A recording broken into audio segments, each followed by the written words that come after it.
Hello YouTube, it's your boy Nathan coming you to do another recap video. I'm back with the second video of the day. Now we're going to talk 90 Day Fiancé Happily Ever After Season 8 Episode 10, The Couple's Grim. So we're just going to get on to it. Not much went down in this episode. It was one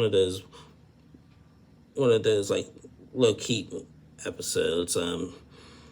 But yeah, there's still a lot to talk about, but I just got to do myself. But, we're just going to dive right into it. So the first couple I want to talk is Lauren and Alexi. So, as we all know, Lauren got her little mommy makeover last episode, and Alex is trying to, help her recover and everything. She wants to be far away from, they had to be away from the kids for a little bit. In this episode, Lauren tells Alexi that he needs to go back home to be with the kids because she feels like the kids need at least one of them there. And they're going to swap with Lauren's mother to look after Lauren for a little bit. So, Alexi, he wanted to stay with Lauren, but he was like, okay, I'll go back to the kids. So he gets back home and he's taking care of the kids. Kids are running around, bumping into things, crying.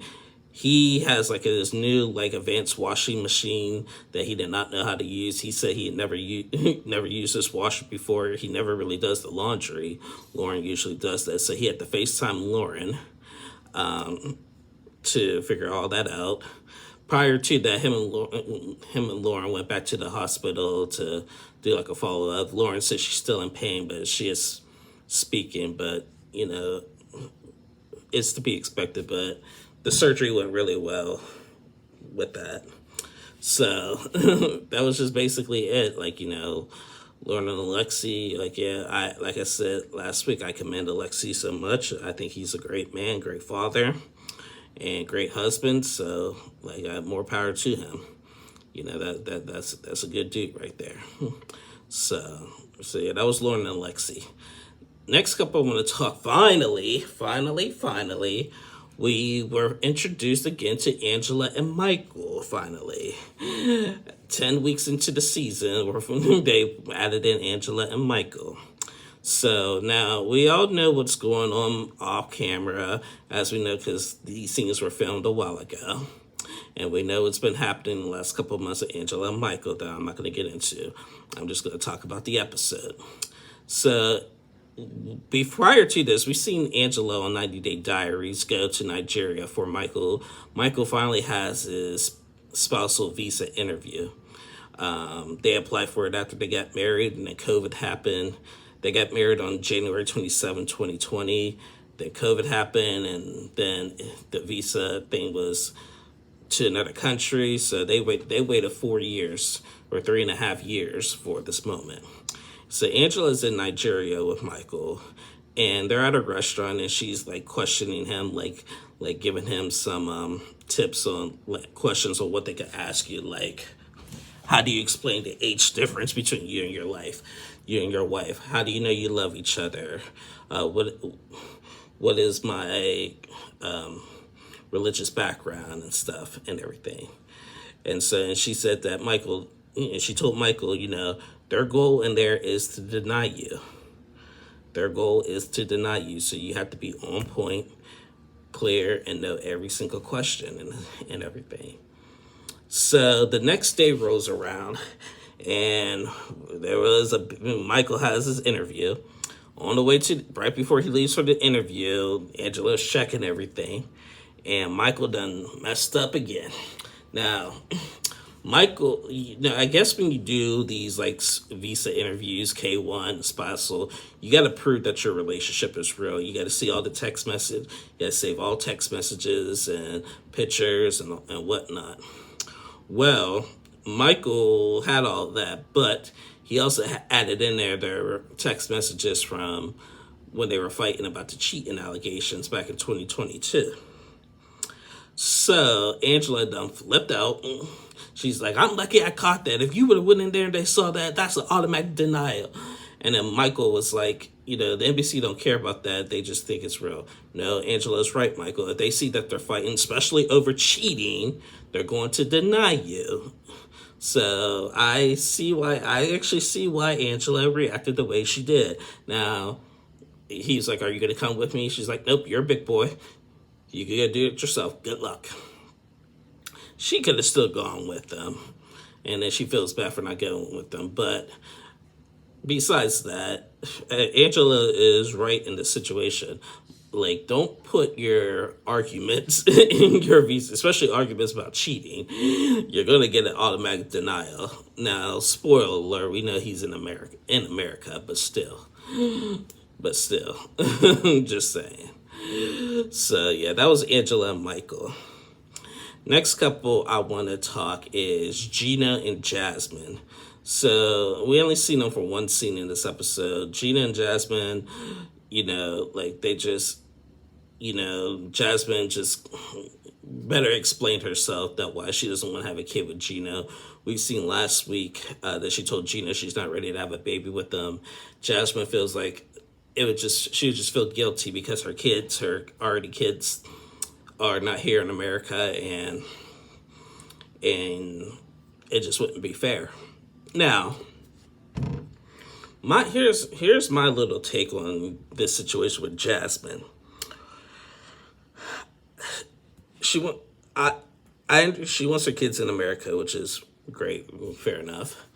But doesn't their dad have custody of the kids, for starters? For one. And then two, in the last couple of weeks, we're talking about this beauty pageant and all that. What happened to the kids then? So I don't know. It's just like her mind is just like all over the place to where like, and it's like messing up with Gino so much, and it's just that he's gonna end up being just like Michael, just making dumb mistakes because Jasmine's all over the place. So what is it? So I mean, like I feel like Jasmine, like, yeah, she wants her kids in America, which is great, as she should. But at the same time, if you didn't want to leave your kids, you shouldn't have left your kids. Just saying.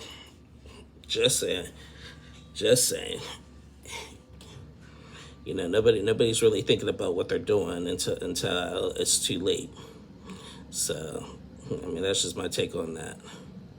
Now, she told Gina that maybe in the future we'll have kids, and Gina's just like, basically just said, okay, But Gina is getting older, but, it doesn't matter. So yeah, that was Gina and Jasmine. We only see them one scene. Next couple we only see for one scene was Emily and Kobe. They're getting ready for their for these wedding festivities in Cameroon, and they're still talking about the bride price that the mother was totally against in last week's episode.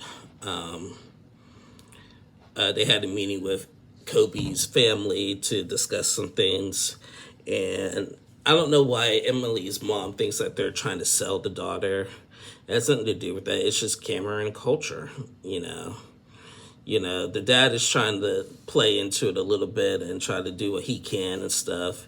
And Emily is just like, I just want everybody to get along. We already have tense problems because of his friends not liking her and everything. So we don't need to have any extra drama going on while we do this wedding and stuff.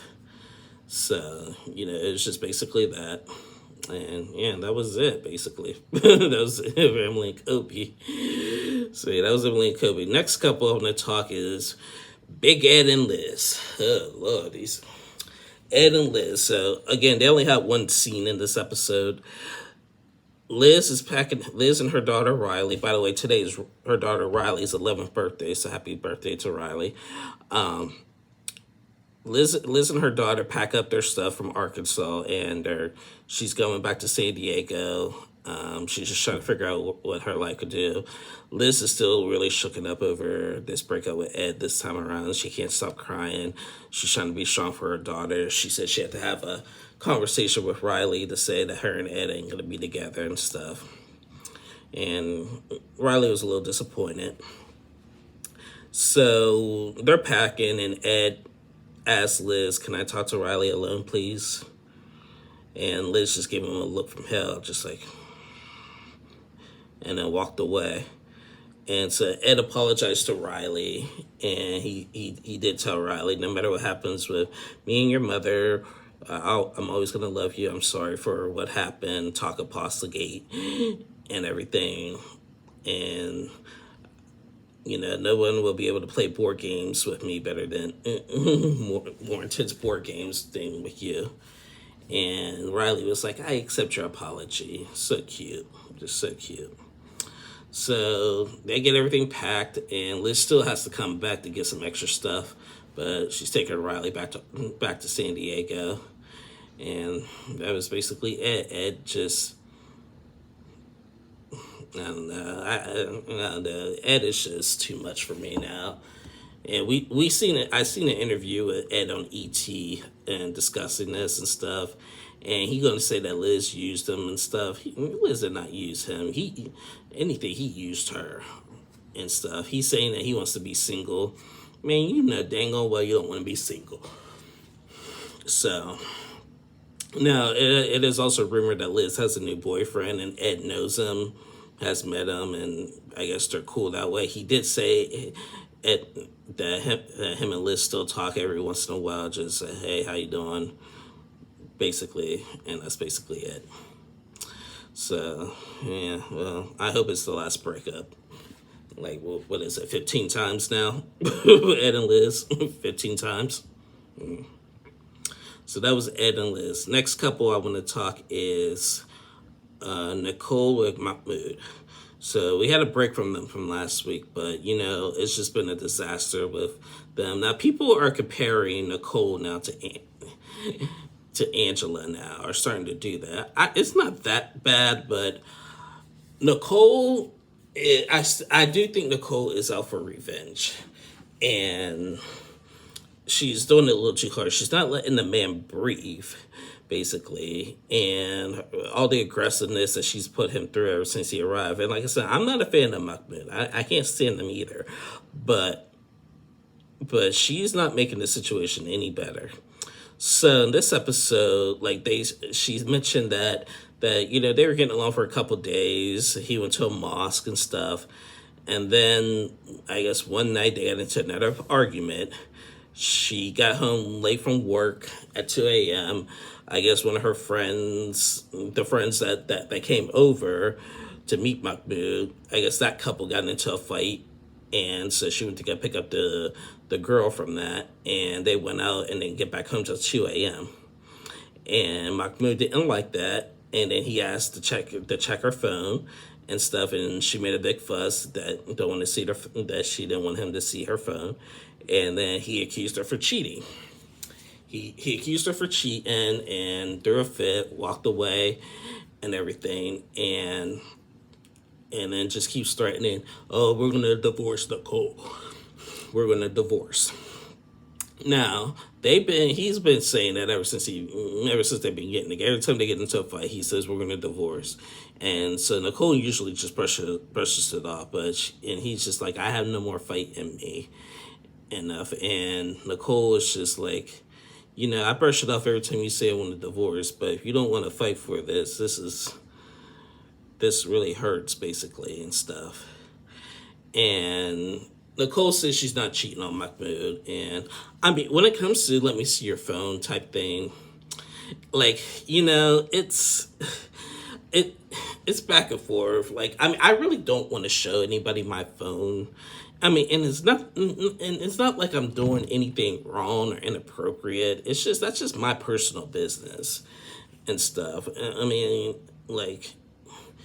It's like I see like in relationships it causes problems, and if you deny, as the one person asks, I see your phone, and you say no, then it's like, oh, you're cheating on me. Like, no, I just don't want you seeing my phone and stuff and everything. I don't really like going through, and vice versa. I don't be going through people's phones and looking for conversations and stuff like that. That's their own personal stuff, and everything. And So I get it, but when you have insecurities in your relationship, that's just always the number one like suspicion of the whole thing. So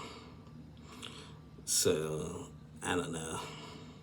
I don't know with Nicole and Mahmoud. I don't even know why they were brought back. I knew TLC was gonna do that. I knew like when we first met Nicole Mahmoud on The Other Way 4, and then when I heard that he had a spousal visa interview, I was like, oh crap, they're gonna be coming over to the next season of Happily Ever After, and I was right. I knew TLC was gonna do that crap and stuff, and I'm gonna talk about that in a minute. But the last couple I want to talk is freaking Rob and Sophie. Man, they cannot go nowhere. After they went to their little therapy session, it looked like they were on a good page and stuff. So they decided to go to this like lingerie store, and both of them tried to try on sexy stuff. Rob had to put on some women clothing, and he wanted Sophie to put on some like schoolgirl stuff. And it started out fun, and then Rob comes out in this like crop top thing that just like really small shirt and stuff, just being funny and stuff. And he wanted Sophie to put on the schoolgirl outfit.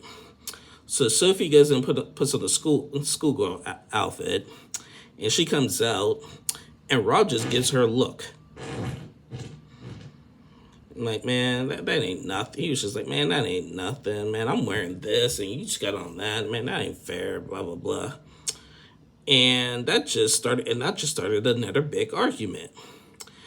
They cannot do anything fun without it turning into an argument. Rob got really defensive over what she was like on how that the schoolgirl outfit was just not basically up to his standards, and he just gave her attitude. So Sophie, and Sophie likes to fight too, so she gave him attitude back, and they started fighting.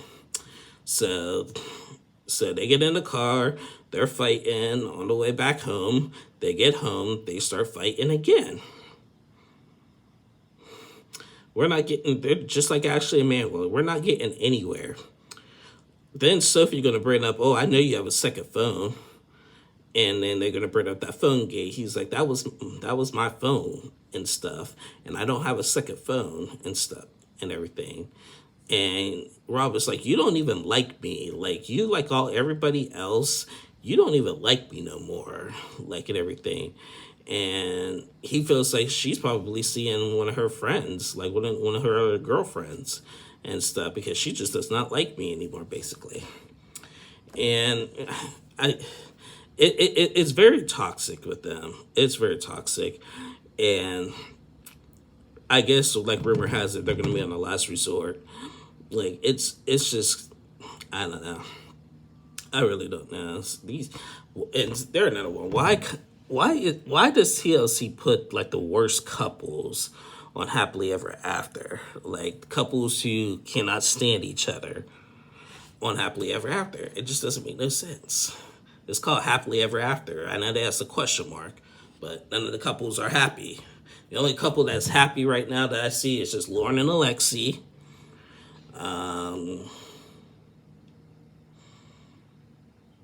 Who else? And Emily and Kobe. Those are the only couples that are happy. Ed and Liz ain't happy. They breaking up. Angela and Michael, we know what's going on with them.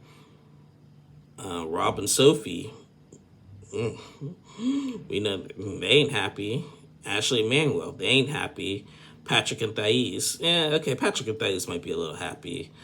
Mixed feelings. We didn't see them in this episode, so yeah, we didn't see Patrick and Thais or Ashley and Manuel. Thank God. No, Ashley and Manuel was another peaceful episode without Ashley and Manuel. Ashley complaining. I'm sorry, y'all. You know how I can't stand Ashley and Manuel. Y'all know I can't stand Ashley and Manuel, so I'm just enjoying the peace and quiet of the episode from them. So yeah. Anyway, guys, that is the end of my review. Yeah, TLC, we gotta do better. We gotta do better in the future. We really got to do better. Just saying. We got to do better. You guys got to do better. You got to do better. Also, one more thing before I sign off. I apologize. I did not recap last week's episodes of Catfish. I fell asleep during both episodes last week. I seen like who were the catfishes and stuff and whatever. Both episodes last week were boring, so I just didn't feel the urge to recap them. But I 100% will recap it this week, though. I think there's only one episode this week, so I apologize if y'all were looking for that, but it'll be back. I'll be back with Catfish this week. So until then, I will see y'all then. Have a good one and stay safe. Bye, y'all.